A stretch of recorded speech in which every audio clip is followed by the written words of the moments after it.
Black, Senate Bill 1202. Please begin when you're ready.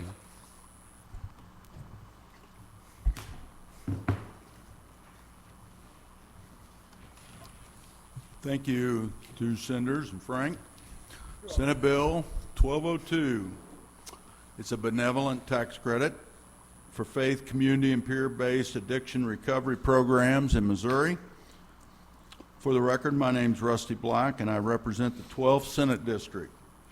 In sum, the bill would, beginning January 1, 2025, authorizes a taxpayer to receive a tax credit equal to 50% of the amount of any donation made to an organization that provides recovery support services to people recovering from substance use disorders, including justice-involved individuals.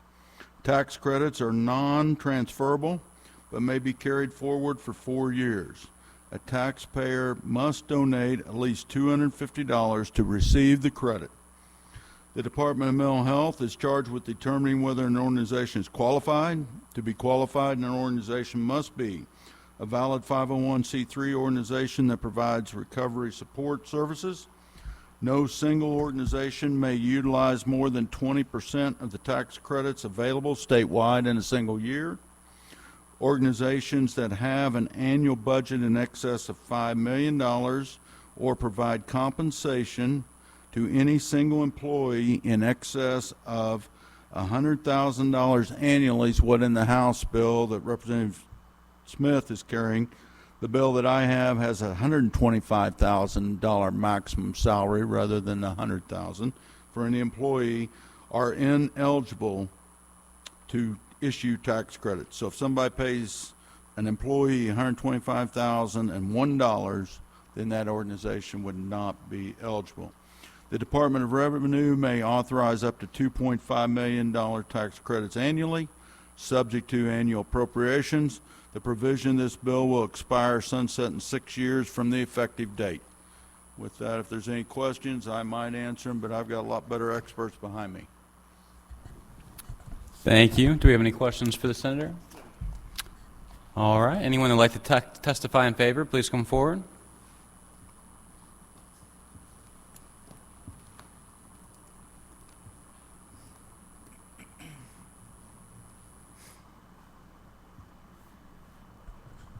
Good afternoon. My name is Pastor Marsha Hawkins Hord, and I am the Executive Director of Child and Family Empowerment Center. I'm also the Chair of the Missouri Coalition of Recovery Support Providers, and this is what this bill is coming through the Recovery Coalition of Recovery Support Providers. So within the state of Missouri, there are 60 providers who are contracted with DMH to provide recovery support services. This includes care coordination, it includes peer coaching, pastoral counseling, recovery, housing, transportation. Because our society is used to people directly going into treatment, we really don't necessarily understand or support recovery support. Recovery happens prior to treatment, recovery happens during treatment, and recovery happens the rest of their lifetimes. So if we're not able to get them into a treatment bed, our best efforts would be to keep our contact with them and hopefully get them a treatment bed, get them into treatment. Our services are 24/7, and we again have providers all over the state. So the coalition is broken into 5 regions, and we have great representation, phenomenal providers all over the state. Most of our providers have lived experience, so they can help them through firsthand knowledge of what it means to have a substance use disorder and the road to take to recovery. And so we are just asking, we understand, that most fields, they're using tax credits. And we have to, again, if you're going to get in the ocean, you're going to have to swim with the sharks. We're ready to swim with the sharks. We know that tax credits are necessary. And when we're trying to get additional support through the community, they're saying to us, oh, I can get a tax credit from this organization, but recovery support providers can't get that. We are one of the lowest funded areas within the state. Again, right now, if I have a provider, if I have a client to come to me from treatment, or they can come to me straight from home, we can provide bus tickets, we can provide recovery, counseling, we can provide meals, clothing, and everything, and we can't bill for it if we want to keep them housed and secure and safe and in recovery for 77 days. That's all we get, 77 days. And so this would allow us to continue to support them beyond that, so that the longer that they're in recovery housing, the longer that they have the one-on-one support, even if it's the warm handoff as we taking them to the treatment door, speaking with their counselors while they're in treatment, and meeting them at the door when they leave treatment. If we keep that connection, we have a better chance of people recovering and becoming tax-paying citizens, which is what we want. We're going to reduce public crime, we'll increase public safety, the whole thing. So again, our hope is that we can again partner with you all to make Missouri better, to make it safer, to build family reunification, to bring kids out of foster care and back home with their families, and just be a better community all around. Thank you. Any questions for the witness? I have one. What does your funding structure look like? How reliant are you on donations as it stands right now? So right now, we have one line item through the state of like $3.9 million, and that's for the entire state. We have a few open settlement dollars that they push to the organizations throughout the state. But again, right now for the whole state, we're allocated $2,000 per client, per consumer who comes through our doors. $2,000 per consumer for recovery support services. And so right now what we're doing, we're serving people, but we're not getting compensated for it. So the other organizations, like we train them, like my structure right now, I got 6 people on my staff who came through my program. We hired them, right? And it works. I know this program works, but we have so many people, they've run out of funds. So I'm not going to push them on the street, because again, now all I'm doing is contributing to the problem. So we're carrying people we're not getting funded for, but then that causes a blockage for those who are coming, who need the help right now. But like, what do? We need to expand, but we need funds to be able to serve everyone who wants recovery. We know the opioid, the fentanyl, all those drugs, and now xylazine, it's killing our society. And we already found out people can't do it alone. I was one of the fortunate ones. I've never had a substance use disorder, but I do have I'm in secondhand recovery, 5 siblings who went through it, so it was real. I saw the devastation on my nieces and nephews, and that's why I'm so passionate that we need to help any way that we can. Thank you very much. Welcome. Please be sure to leave a witness form, and thank you for your testimony. Thank you. Anyone else who would like to speak in favor of the bill, please come forward.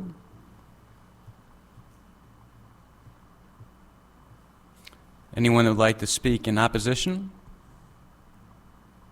For informational purposes only. Senator, do you have any closing remarks? Senator, 1 or 2 things. The senator from Greene knows that probably part of the reason why I care about this is because I've had a child that didn't do very good after he come back from the military and ended up being a person like this. And he was lucky in my mind, and we were lucky. He had a family that was his support services that at least at this point in time, because he only went through the crisis one time, we've all stayed with him and helped him. But as somebody that taught schools and had multiple kids, you know, go through it and go through it and go through it, I think this is a good way for state to promote this kind of an organization to help support these people. So with that, I'll be quiet. Thank you. Thank you, Senator. This concludes the hearing for Senate Bill 1202. Next bill being heard is Senate Bill 1242, Senator Washington.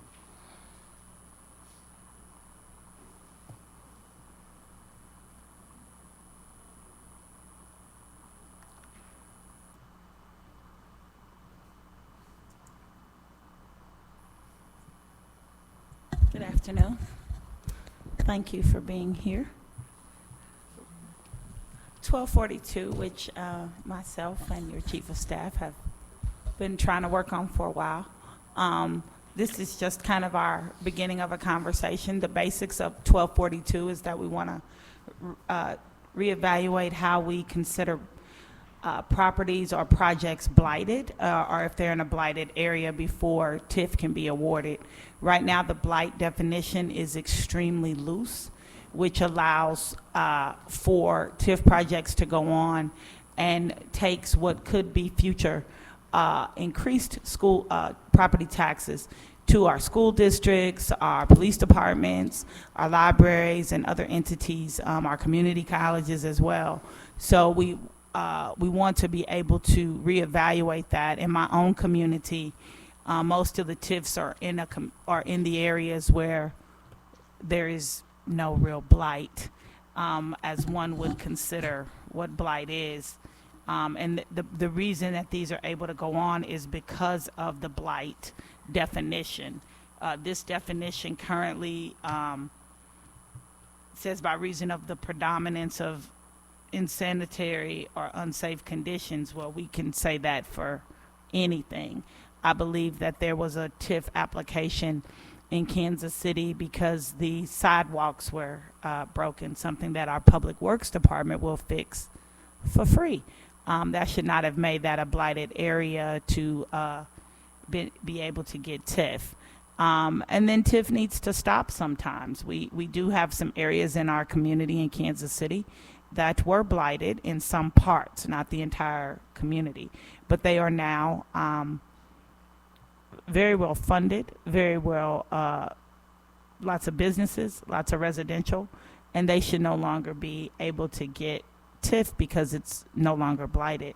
And so the main crust of this is to try to work on how we can change that so that we can have some development that developers can pay for, or that we're really helping those communities or those areas that truly are blighted. With that, I'll take any questions. Any questions for the Senator? Anyone that would like to testify in favor of the bill, please come forward.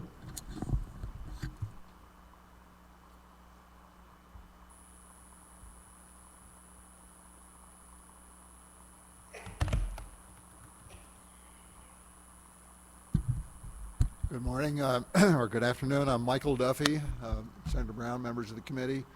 I'm a retired attorney in Kansas City, and I'm speaking on behalf of the bill, supportive of the bill. Just by way of explanation, I am a former member of the Kansas City Economic Development Corporation, which oversees the tax incentive programs in Kansas City. I also chaired the city's redevelopment authority in Kansas City for 28 years.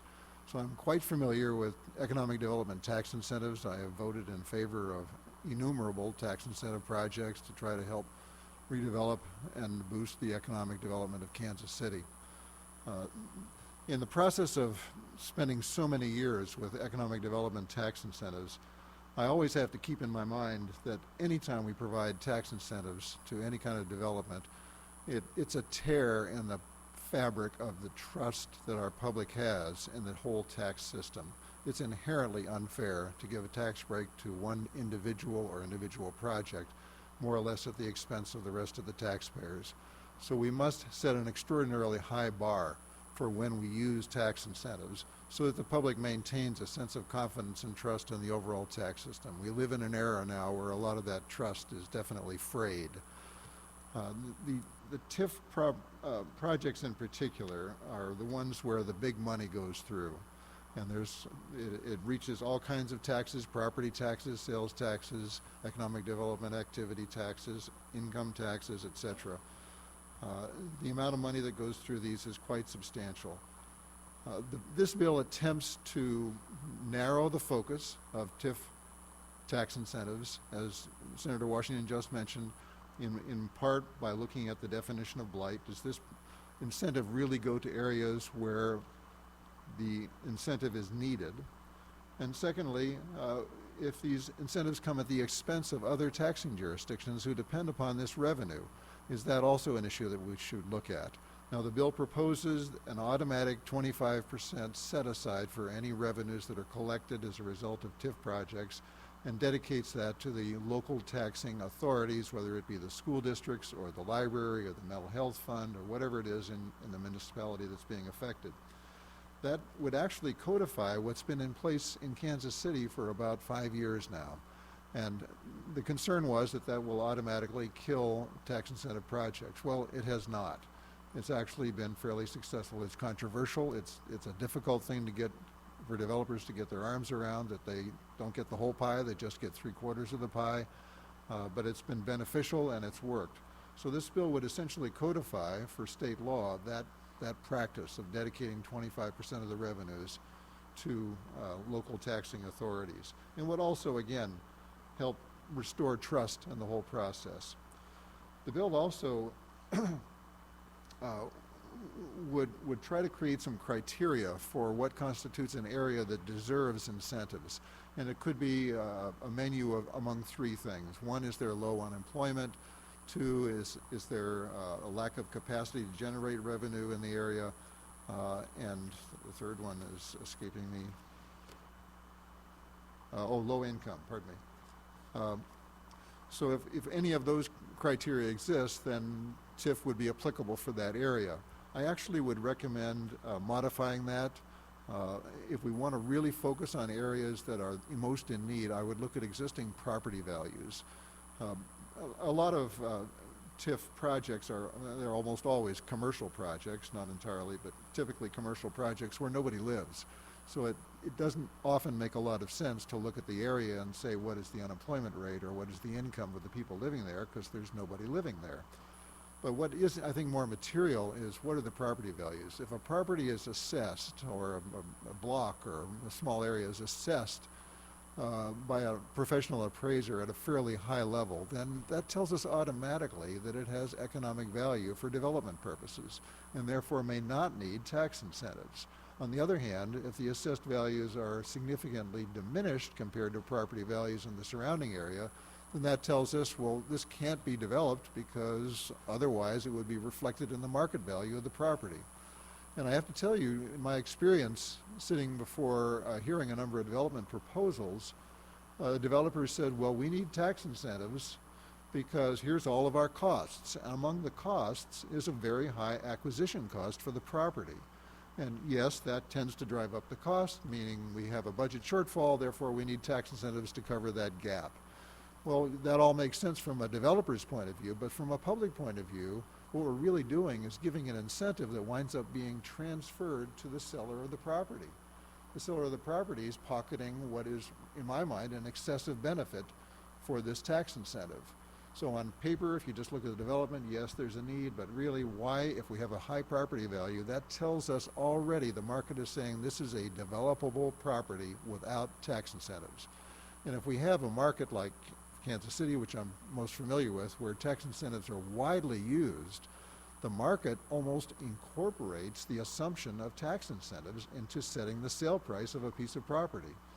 So if the seller says, I think you're going to get tax incentives, so therefore I can charge you $1 million for this property, and the local municipality will make up the difference in tax incentives, what have we gained here? We're just putting money in the pocket of the property seller.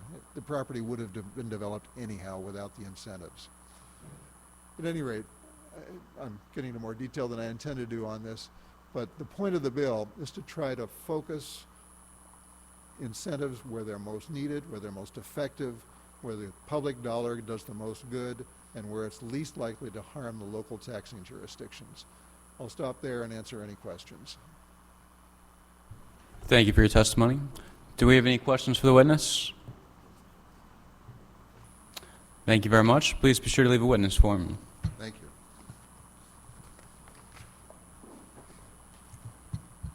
Anyone else that would like to speak in favor of the bill, please come forward. Seeing none, anyone that would like to speak in opposition?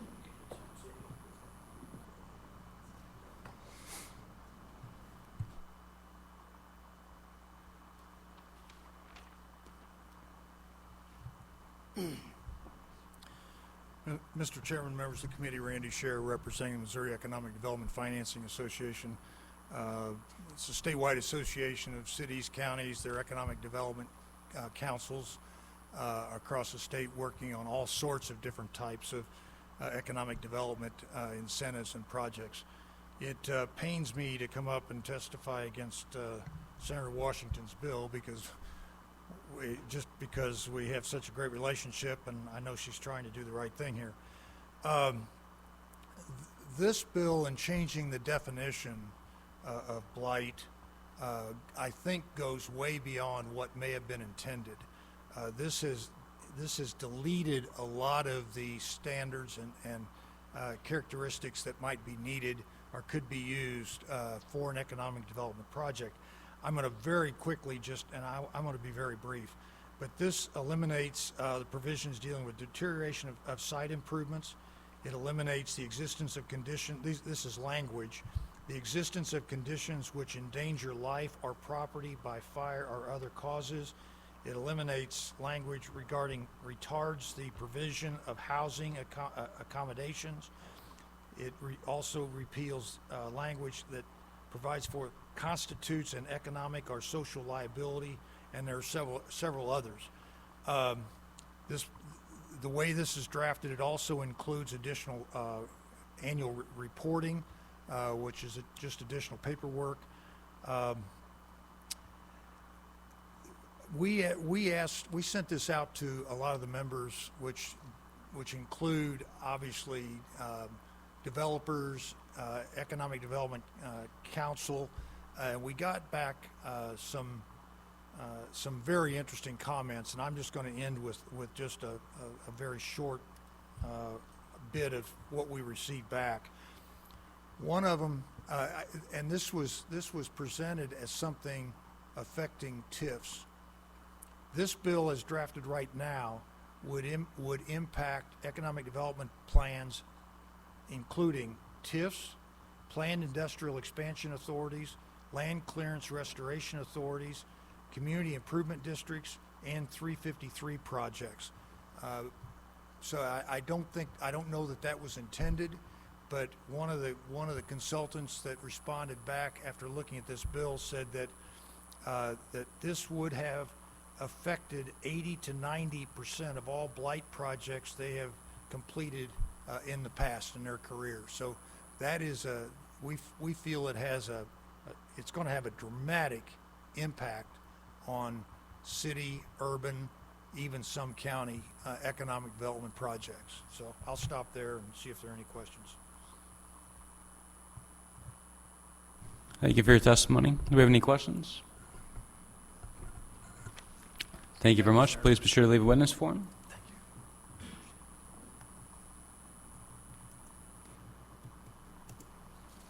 Anyone else that would like to speak in opposition? Informational purposes only.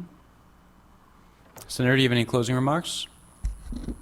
Thank you, Mr. Chairman. I did want to just comment. While this bill does attempt to eliminate some of the things that Mr. Scheer said, those things are in other parts of the bill.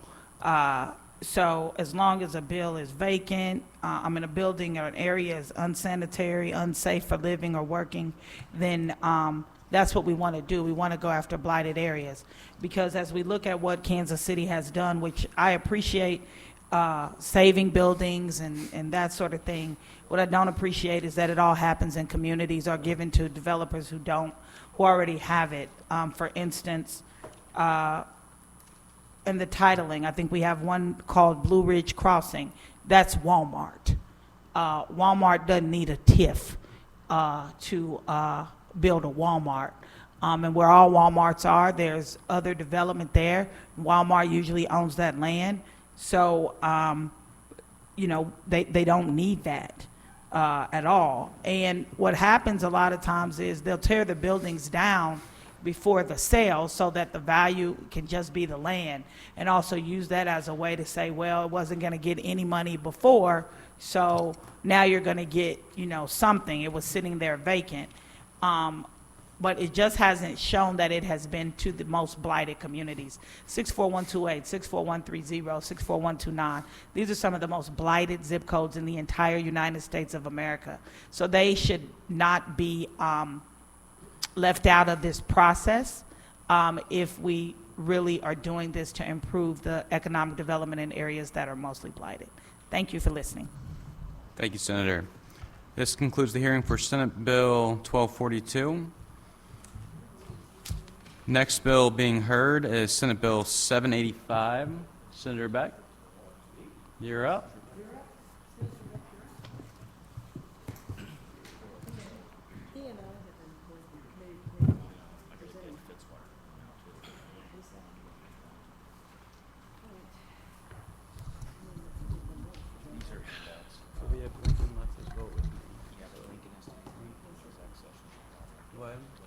Thank you, Mr. Chair. Thank you, Mr. Chair, member of the committee. So thank you for hearing Senate Bill 785. Sorry about my voice in advance. You like it? Okay. Senate Bill 785, it's kind of a complicated bill, but we want to go through it and make it very, I'm going to really simplify it for you, hopefully. And then we're going to have some folks that'll come up and testify for part of this bill. So Senate Bill 785 modifies the Missouri Works program by modifying definitions, including the definition of average wage, gross wages, taxable wages, new payroll, and notice of intent. The definition of the average wage is modified by dividing the aggregate new payroll by the aggregate actual hours worked for new jobs multiplied by 2,080. Moreover, Senate Bill 785 adds definitions for gross wages and taxable wages, including modifications to other definitions to implement the new terminology to other definitions. That the definition of new payroll is modified to include amounts paid by the qualified company for health insurance premiums if the company pays for 100% of the health insurance premiums of their full-time workers. This definition of notice of intent is modified to require such notice to be accompanied by an affidavit attesting that the estimated number of new jobs, position types, and new payroll. That sounds very complicated, but part of what it does is it moves it from net payroll, net pay to gross pay. And then I've had some companies that have kind of fell out of compliance with the program because of wages rising so quickly. This would allow them to apply. If you're a company that currently you have to give 50% into the health, if you do 100%, you would be able to apply that towards your 90% average county wage. So that would allow that for that to happen. The second part of the bill that is I want to emphasize is the second part of the bill does a couple things. One, it helps. Excuse me. I'll read it. One point I want to emphasize is how this act of two factors requires criteria for conditional additional benefits as current law already required. One of the factors is whether or not the qualified company participates in a pre-apprenticeship program approved by the Missouri Department of Higher Education and Workforce Development, thus providing training and experience opportunities for Missourians to develop professionally and be better equipped to enter the workforce. The second factor that Senate Bill 875 adds to current law is that the location of the headquarters of the qualified company to be considered when deliberating on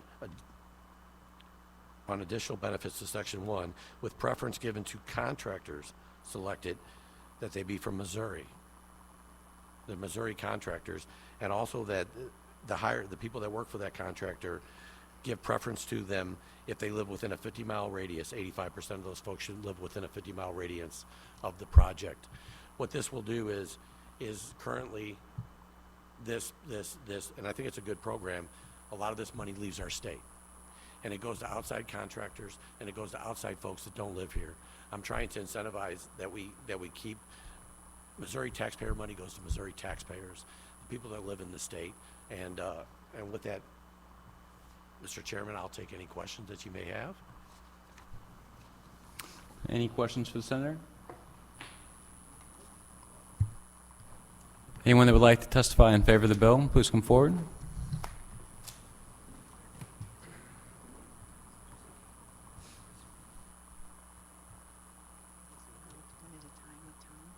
Okay. Hello, my name's Jane Vansel. Thank you for an opportunity to speak to you today, and thanks for your interest in this bill. By way of background, I own a company that helps companies, manufacturers primarily, collect their incentives under Missouri Works. We do a lot of pro bono work for the smallest manufacturers, and that's who I'm here to talk to you about today, because the program just really doesn't work well for them. We see them kicked out because they cannot keep up with the county average wage, and I'm not sure if you have that schedule in front of you. It's landscape. Yeah, so I thought you can look at your own districts to see what the wages are there. But the company that I've invited here today and who will speak next, the owner of that company, was terminated from his Missouri Works contract. That happens a lot to small ones, but I want to talk to you about why that is. One of the reasons is this county average wage requirement. They signed their contract on June 1st of 2020, agreeing to pay $44,000 for 10 new jobs. The beginning, so we all know the state fiscal year starts July 1st, right? So 30 days later, they now have to commit to $46,000, just 1 month after they signed a contract. And then each year that has gone up. In the 4 years since they signed their contract, their wage requirement is up $10,000. Sorry, can you speak a little bit closer to the microphone for Sure, me? sorry. Thank you very much. Sure. So in 4 years, their average wage requirement, the 90% of the county wage, has gone up $10,000. So, and during this time, they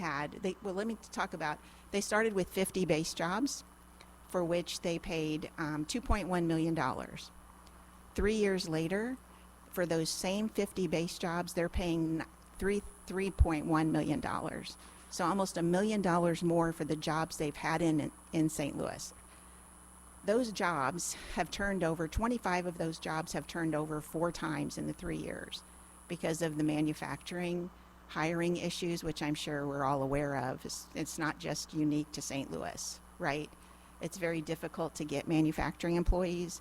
It costs a lot of money. So they hired 102 people in 3 years to fill 25 slots because of the churn. Each of those jobs cost them $2,000, maybe more, to fill because of the hiring costs. So all I'm here today is to support Senator Beck's changes, and 3 of them specifically.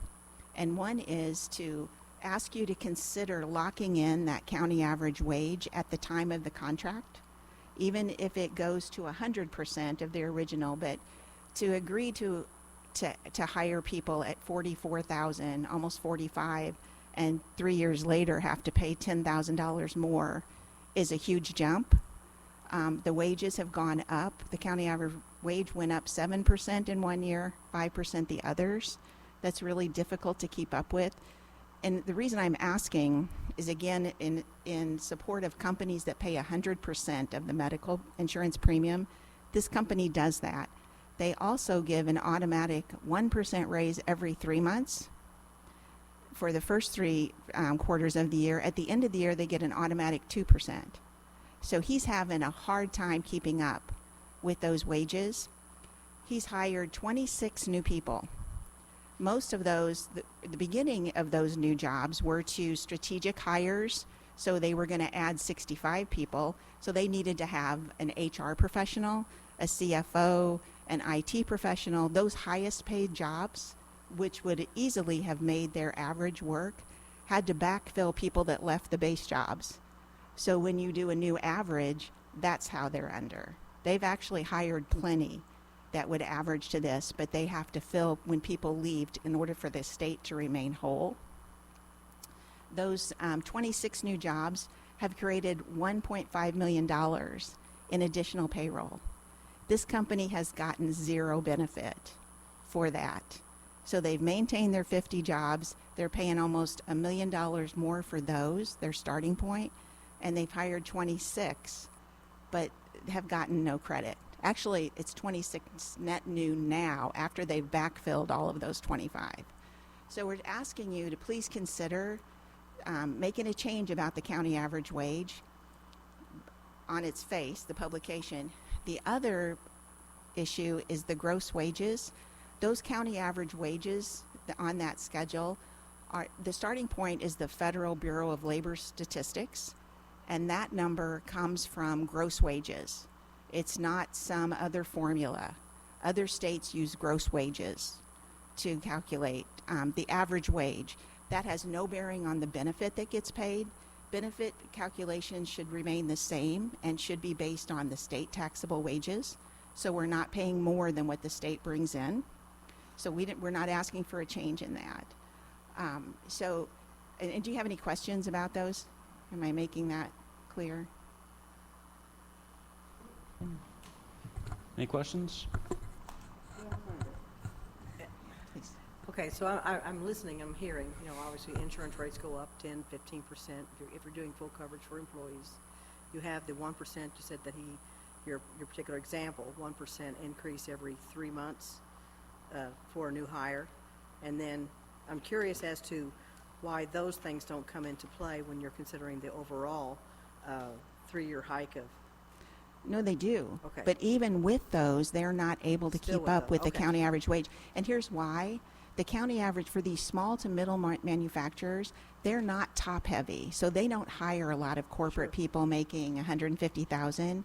The big manufacturers do. They also pay stock options.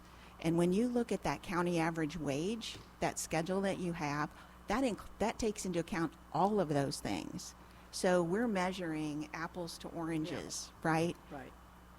Okay. Great question. Thank you.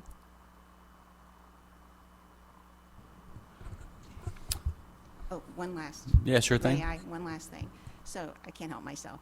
So with the 10 minimum jobs for statewide works that a company agrees to add, when you've hired 26 people that don't meet the average wage, it would be, I think, a great benefit to these companies to be able to pick out the 10 highest. And if those 10 highest workers meet that county average wage requirement, then they would get benefit on just those 10, not the excess, right? So because they've paid a lot of money to get these incentives sometimes, and to have to pay all that out and get kicked out of their contract 18 months later does not seem reasonable, especially when the state has benefited in the increase in those base job salaries and these additional new hires that they wouldn't get benefit for.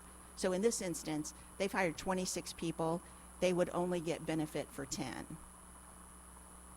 Thank you. Thank you very much. Please be sure to leave a witness form. I'm sorry. Said. Anyone else who would like to speak in favor of the bill, please come forward.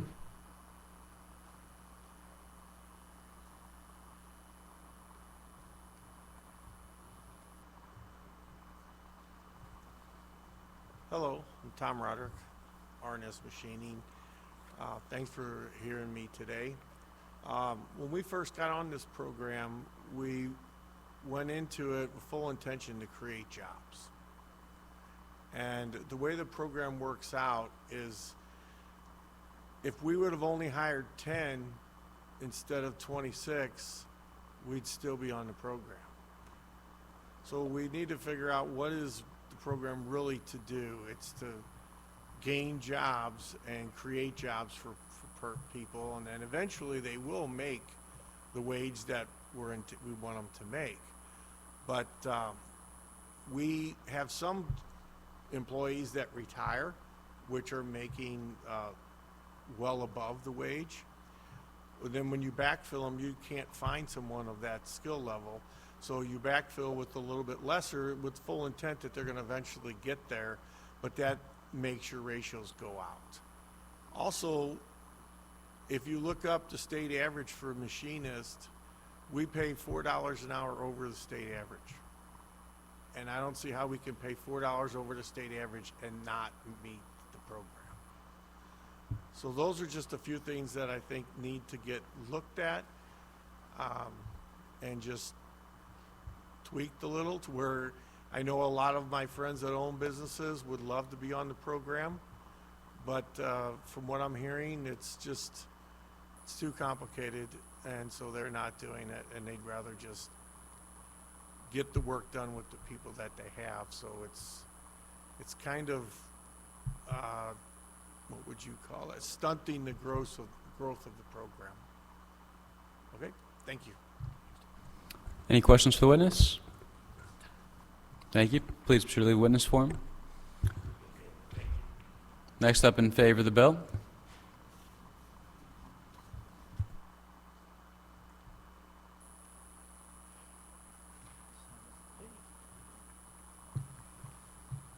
Good afternoon. My name's Scott Ramshaw. I'm the registered lobbyist for the plumbers and pipe fitters out of St. Louis. I kind of watch all of the industrial work and commercial work and light commercial work across the state in several states. But one of the things we notice with we're supportive of what the governor does for workforce development, his workforce development team, the Missouri Partnership, what the Missouri Chamber, Associated Industry, all of us in this state capital and across the state want to promote companies coming to Missouri. One of the things that we sometimes see on these projects that get the tax credits or the different state incentives is that when you got to remember some of these projects fall under an NDA, so there's no discussion that could could be discussions going on for years, 2 years, before this thing gets narrowed down to what state this project's going to go in. Our goal with the apprenticeship program that we have in St. Louis is we have 600 apprentices right now. We're probably looking at putting another 100 apprentices on. We cover 67 counties in the state. But one of the things we see with the general contractors, they may have a relationship with this company from out state, and then they'll bring in subcontractors in that bring a transient workforce into the state. So by that happening, so if you pull up to a job in your district and there's out-of-state license plates on those signs, what's happening is we can't take individuals out of your technical colleges, out of your high schools after they graduate. We can't get them into the apprenticeship program because those jobs have already been filled with individuals from out of state, and they're getting incentives from the state, the company is, and the contractor is bringing them in. So, but we're losing jobs. We might be gaining jobs when the facility starts, but we're losing jobs during the process of that facility. And we're also losing a training mechanism where we can bring young individuals into the trades through the apprenticeship programs, where you're building a workforce for maintenance workers at those facilities after they're finished. So if you as the senators would consider looking at some type of language that would be helpful. We're not trying to penalize anybody. We're like you. We want to put Missourians to work. We want to put the next generation of workforce to work. And we want to work with the high schools and the technical schools and get these individuals into the trade. So that's all I have right now, but I appreciate your time. Thank you. Do we have any questions for the witness? Thank you. Thank you very much. Anyone else in favor of the bill, please come forward.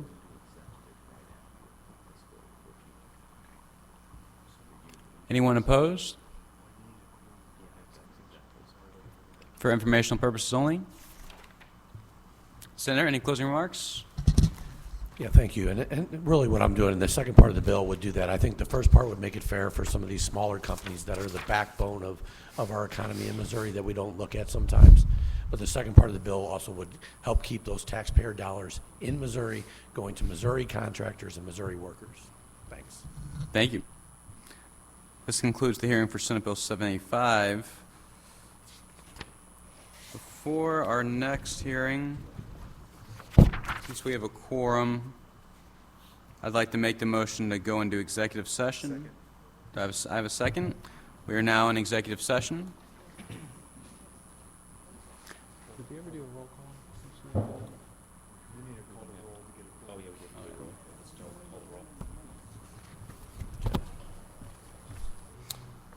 I'm going to backtrack for a second. We're going to do call the roll real quick, establish the quorum.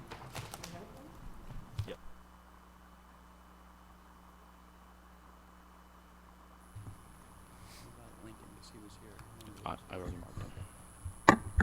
Okay. Brown. Here. Esslinger. Beck. Eigel. Fitzwater. Huff. Roberts.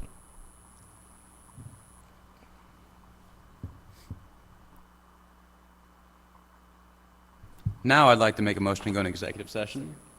We have a second. We are now in executive session. I move that Senate Bill 1180 be brought before the committee. Do I have a second? This is Senator Koenig's bill we heard last week, which modified a sales tax exemption for the sale of certain medical devices. I move that the committee vote do pass Senate Bill 1180. Do I have a second? Is there any discussion? Seeing none, Secretary, please call the roll. Brown. Aye. Esslinger. Beck. Eigel. Fitzwater. Senator Huff has left his vote with the chair. He'll be voting yes with the chair. Roberts.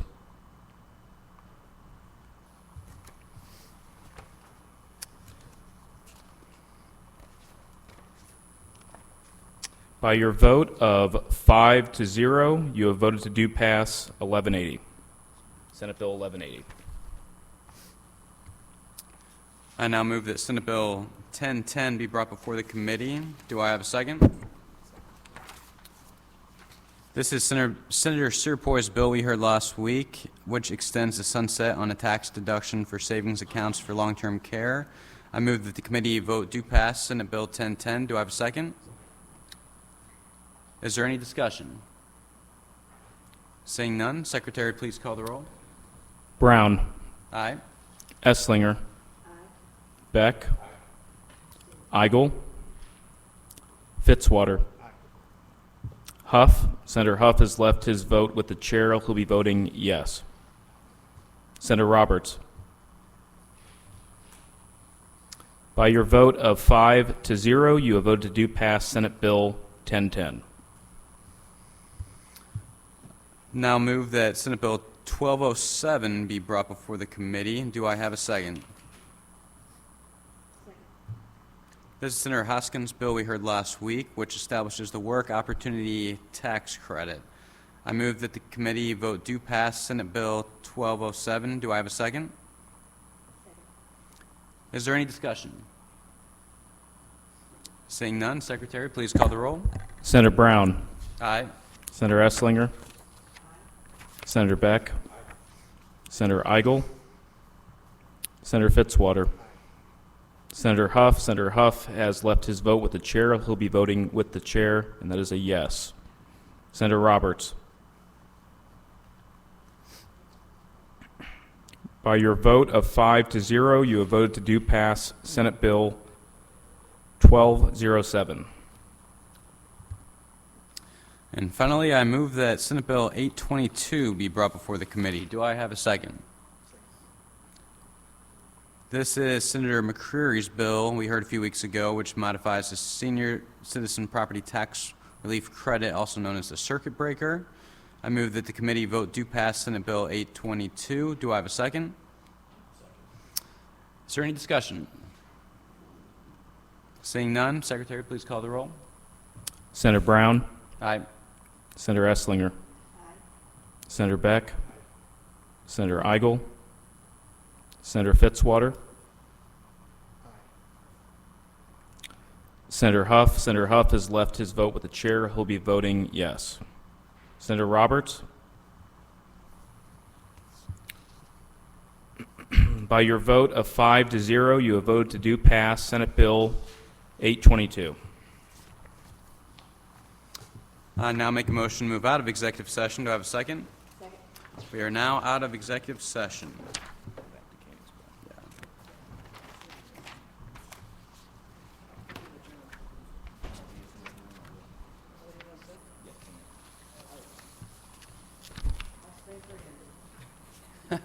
Thinking about it.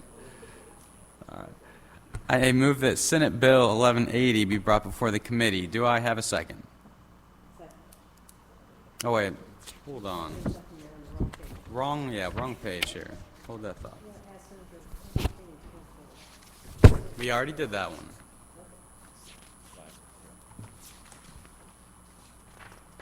All right. Our final bill today is Senate Bill 1250. Senator, proceed when you're ready.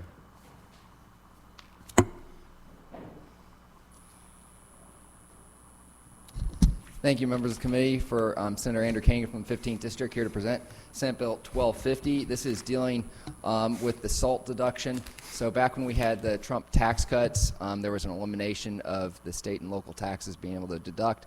We ended up passing a bill that allowing businesses to do that, and this is kind of a cleanup bill related to that. Couple of issues. Due to department rules, they allow some trusts to do it. This just states that all trusts can do it. And with when you have an LLC, there may be a member who wants to opt out of doing that. So this would allow for that to take place if they didn't want to participate in that deduction. And then also related to S corps, there's some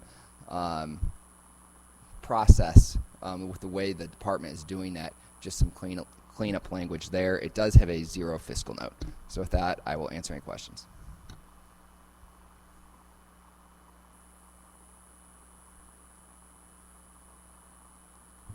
Thank you. Any questions for the Senator? First witness that would like to testify in favor, please come forward.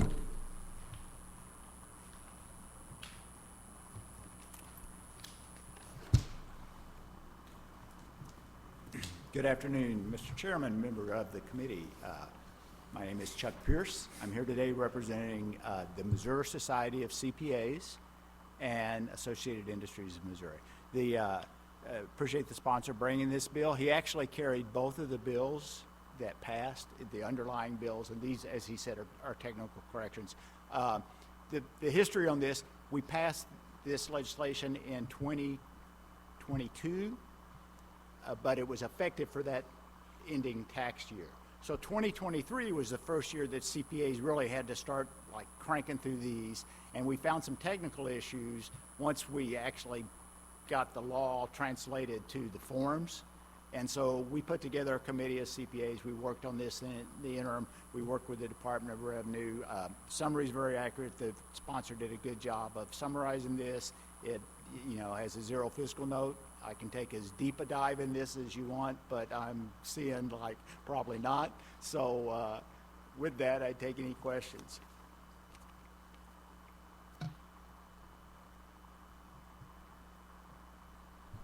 Any questions for the witness? Seeing none, thank you very much. Please be sure to leave a witness form. Next up in favor, please come forward.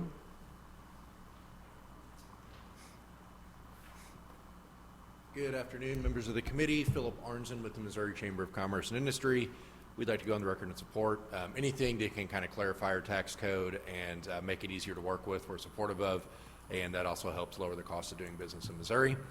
And I'll take any questions, and hopefully they're not too technical, or else I'll have to get Chuck back up here. Do we have any questions for the witness? Seeing none, thank you very much for your testimony. Anyone else who would like to testify in favor of the bill? Anyone who would like to testify in opposition? Informational purposes only. Senator, do you have any closing remarks? Thank you for the hearing. Now concludes the hearing for Senate Bill 1250. With no further business before the committee, I make a motion to adjourn. Do I have a second? We are now adjourned.